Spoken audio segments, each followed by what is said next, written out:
Yeah. Okay, so before we get going on the books, I don't know how we should handle this the best, but I should somehow have some way of forwarding a link to all you guys, so you'll be able to solicit, improvements, comments. I'll get this up on a web page, and So I can send it out to our any- general membership list. anyone who you think would have any interest and be able to leave some valuable comments, hey, what kind of questions like you guys were asking? That's, the questions are really what bring a lot of the gems to the surface. Good, Okay, great. I know I had, Yeah.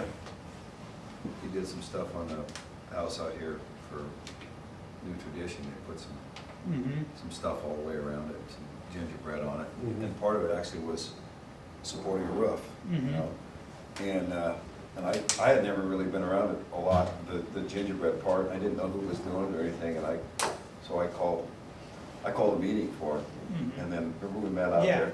Where's So I my got- coats?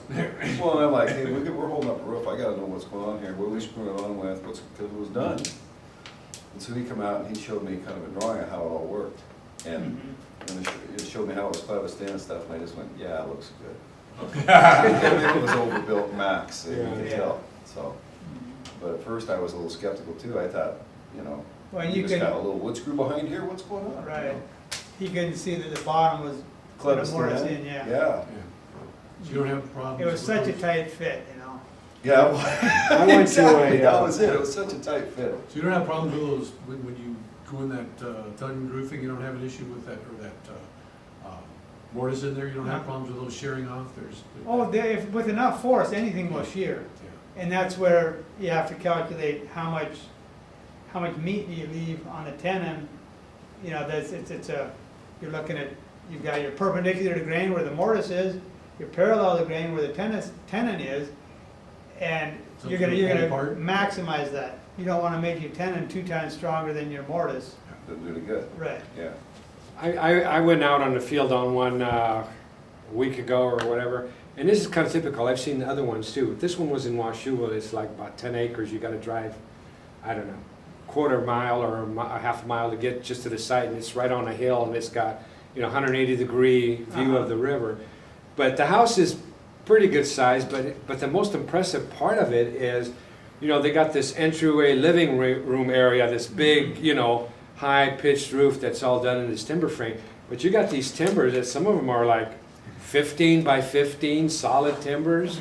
I mean, my God. And I says, well, this looks a little spendy. He goes, yeah, especially since just for the package was $165,000. For the wood, for the For timbers. the wood, for the timber frame. So, I mean, I imagine this gets a little spendy, and then you throw on top the labor for all the connections and everything. I mean, Is this this is a not recent exactly your poor man's housing No. solution. No. No. No, there is, in fact, I just got a publication from Timber Framers Guild. I'm a member of the Timber Framers Guild. And, just like I referred to the guys who will actually go out and cut their own trees down and square them up all by hand and this kind of a mindset. Now, if they enjoy it, great. If that's their pastime, fine. What I also see in the timber frame industry is the same mentality applied to the realistic basics of making a living. Try to say that you can timber frame a house for less than conventionally framed, and it's an uphill argument. Yeah, I would say that'd be a hard So sell. I think your right there. members would have to get a little bit downsized and make the components work or Well, something. Because the I twist can't on it- imagine that lumber that big. Well, the twist on 30-foot it is long that is you're cheap. cutting, that you're maximizing your wood use because you're using bigger pieces further Oh, I apart. see.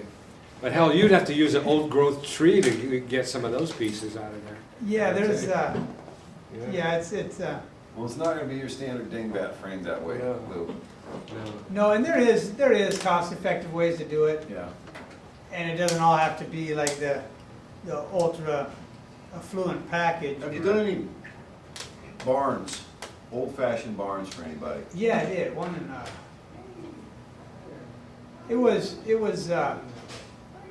post and beam, so it had metal brackets and it was had the plates on it and whatnot. but it's this typical barn, you know, with the higher part, with the loft and the Yeah. shed roof Oh, side. yeah, right, Yeah. nice. Mhm. Okay, well, I'm wrapped up. If there's any more questions, or are you guys interested in the books, or are you guys gonna pretty much wrap it up and go? Yeah, pretty much. I Okay. mean, Yeah, I didn't know how much time we have. people may left stay here over. for a few more minutes, yeah.